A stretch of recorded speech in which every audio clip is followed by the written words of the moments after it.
DXDC Radyoman Report. Gitutukan sa Department of Education ang pagmugna og mga programa subay sa giatubang nga mental health crisis ug alarming suicide cases sa nasud. Segun ni Vice President Sara Duterte, nakigkoordinar ang mga DepEdp Regional Directors sa ilahang mga counterparts nga Regional Directors sa Department of Health para sa pag-address sa problema. Nagmando ang Bise-Presidente nga musangpit usab sa mga local nga mga associations ug mga mental health experts. The Department of Health ang merong expertise with regard to mental wellness, and we told them as well to coordinate with yung mga local associations ng mental wellness expert to come up with the programs doon sa kanilang respective regions.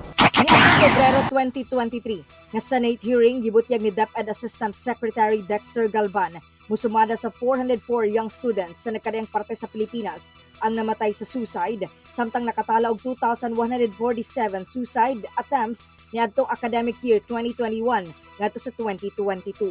Kasama mo sa balita, Radyoman Aimee Ganita, Tatak RMN. RMN News, Diretso Balitang Metro Davao.